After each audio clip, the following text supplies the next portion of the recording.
Hello and thank you so much for joining me. Tonight is Saturday night crafting, however it is again on Sunday night because we are in Spain. My husband's here for 5 weeks, so we've flown out to see him, hence why my voiceover might sound a bit funny. I'm in a very echoey room. But we're going to crack on and dive straight into tonight's technique. We are going to play with watercolor card and we're going to use inks as our watercolors in my video. However, you can use whatever you've got. I'm just sharing here with you that my watercolor card has a smooth side and a bumpy side. And I'm going to use the smooth side. I found it gave me a better result with my technique. Now I've also got these wax crayons. They are clear see-through wax crayons. They came with my brushos when I bought them a few years ago. You could also use a candle. Anything waxy around you. You could use a colored wax pencil if that's all you've got, or wax crayon, whatever it is, if that's what you've got. I've also got a piece of acetate. This is just standard acetate that I use for shaker cards, and I've just taped it onto a piece of white cardstock so you can see what I'm doing. That's the only reason it's on there, just so you can see that it's just a clear piece of acetate. I'm going to use that as sort of my palette. And then obviously I've got my watercolor card. Now if you've got watercolors in a really nice paint form, or your kids' watercolors, or you only have water soluble inks, so any kind of dye ink is what you're wanting, not a pigment ink, anything that will sort of blend with water you can use in this technique, and anything waxy you can also use. And all we're going to do is just draw some fun patterns on our card. Again, I'm using the smooth side of my cardstock, otherwise I find it is a bit bumpy and the water and the color kind of goes under it a little bit. So the first one I just did some kind of checked pattern. This one I'm just drawing circles. Obviously you can take your time and make your pattern look a lot nicer than I did. It is hard to see when you're using a clear pencil. If you used white or a colored one, obviously you'd see it a lot better.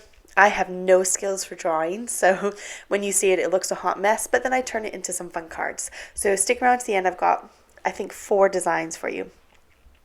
So I picked out 2 colors of ink that I wanted to use, a blue and a pink, and I am taking a lot of water. I sprayed the back of my card so it doesn't curl. I sprayed the back first, then I sprayed the front, and now I'm going ahead and adding on some very watered down color.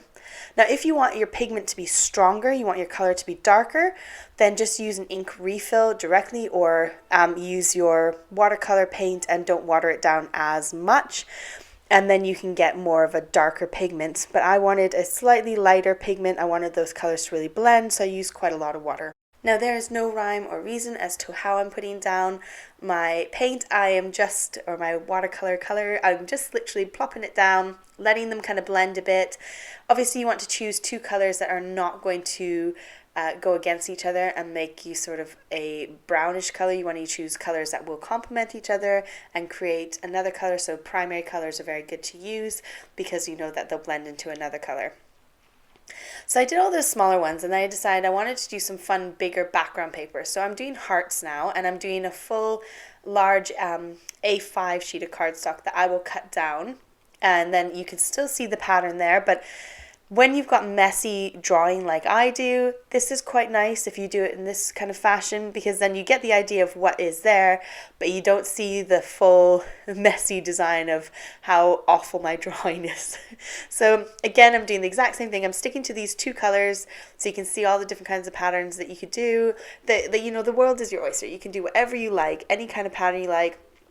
Scribbles work great, shapes look great, anything you like. Obviously, if you're enjoying the video tonight, I would love it if you liked, shared, and commented on my video. It means a lot to me. It does help my YouTube algorithm and helps me get new people watching my videos as well. So here are my horrific drawings. They look pretty awful, but it is quite fun because the color kind of pools between your patterns, and in the end, you're making a beautiful, fun background, and we are going to cut some of them up, and you're going to see how they'll look on a card. So I'm going to start with my circles first, and because I've done my circles, I'm going to grab some circle dies and use those. These are new in my collection. I forgot all about Surprise Creation. I used to buy from them all the time. They are a company based in China, but they do have their own designs and basic shapes. They are fantastic for really large basic shape dies, and they're a fantastic price point. You'll probably see quite a few of their dies in my videos coming up because I did buy a whole bunch of general shape dies. I'll pop them in the description box down below if you want to find them yourself. There will be links down there for their products. So all I've done here is cut myself out a circle, and then I've cut out another circle out of the circle so that I can have kind of a little see-through hole. And this is kind of the idea I'm going for. I wanted a fun sort of circular pattern to go with my really wonky circles on the front. I'm taking some foam tape and I'm just going to add that to the back to kind of make it pop up a bit. I wanted it to have some dimension. So once I've got all my foam tape on, I can go ahead and stick it onto my card base. And then I'm going to do the same with that circle in the middle. I'm going to also add some foam tape to that. Now, it didn't really matter where the pattern went because you couldn't really tell with the pattern, but I decided I wanted it to be where it should be anyway. So I popped in my die cut that I don't need, and I've stuck it there as a little guide for my central point. So once that's all done, I decided I wanted to add some stitching because my dies added stitching, so I decided to do some stitching around the edge. I did a little bit too far from the edge, but it works anyways, and I'm just using an acrylic pen. This one's from Arteza, and it's just a white acrylic pen. Now I die cut out the word birthday. I did that off screen. I didn't want to bore you. I've die cut it out 3 times and glued them all together and stacked them up nice and big. And what I'm going to do here is fill that whole inside circle with some diamantes. So this is a multi-pack. I think it comes with 6 or 7 different sizes, and they're just sticky back. So I just stuck them all in there. And I love how it looks. It looks very blinged up on that central bit. Now with my birthday, I felt like because it was just plain white, it didn't really go with all my bling. So I decided to add some of my glitter pen to it as well and make it really shine. This glitter pen I think is the Wink of Stella, but I do have a video on how you can make your own glitter pens or glitter paint, I guess you could say. So I will link that video hopefully in the top right corner. If not, it will be hopefully in the description box. But please do drop me a comment if I forget. So once all my glitter pen is done, I can go ahead and add my glue on and just pop it right on the front. Now we're going to move on to the next card. I'm going to cut myself a little base. This time I decided I wanted to go for a square card. So I've got a 5 by 5 inch panel, and I'm going to make myself a 5 1/8 of an inch card base that the panel will go on top of. So I'm just cutting those here so you can see I've just grabbed some scrap card and making up my own little base. And because I'm doing a square card, I'm going to do some squares. So these again are also from Surprise Creation. These ones have an X stitch. You'll see a close-up in a minute. And I managed to get exactly the number of squares I needed out of exactly that little panel. So here you can see those little X's on there. It's quite cool. And it kind of goes with my little crissy-crossy background. Now this is another stamp set that I bought from Gurty, which is part of Pretty Gets Gritty in the UK. They do ship worldwide, and they have the nicest photopolymer stamps. They are proper photopolymer. They are really gorgeous quality. And Gurty is kind of the fun little section of their company. So it's got quite entertaining stamps, I should say, and I really like it. So I treated myself. I bought 3 stamp sets before Christmas. I just wanted something new in my stash. I wanted something slightly different. So I decided to use this pants stamp set. Now for everyone that is outside of the UK, I'm not sure about Australia or New Zealand if you call them pants as well or not. Pants to North Americans, I know being Canadian, means your trousers. In England, pants means your underwear. And when you say something is pants, that means it sucks, it's crap, it's rubbish.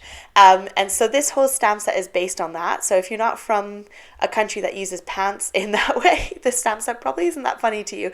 But this is absolutely hilarious to me. Because you always say, oh, that's really pants, that really sucks, that kind of thing. So that's the basis of this stamp set. I thought I should probably explain that because a lot of you would be like, why are you talking about pants? Those are underwear. So that's what the reasoning behind it. And I just thought this is a great stamp set, a great way to send to my friends and family here, something quite entertaining. So I decided to go with sorry, you're feeling pants or something. You'll see in a second what I choose. But I'm going ahead and stamping out the underwear. I thought at first I would use the purple and then decided, no, actually I want it to be black and I want to do the writing in purple. So I'm just covering up my ink that I did in purple and doing it in black. And then I've gone with one of the sentiments on the back of the stamp set. It gives you a whole list of different ideas of what you can do because I'm not that creative and I just look at those words and get overwhelmed.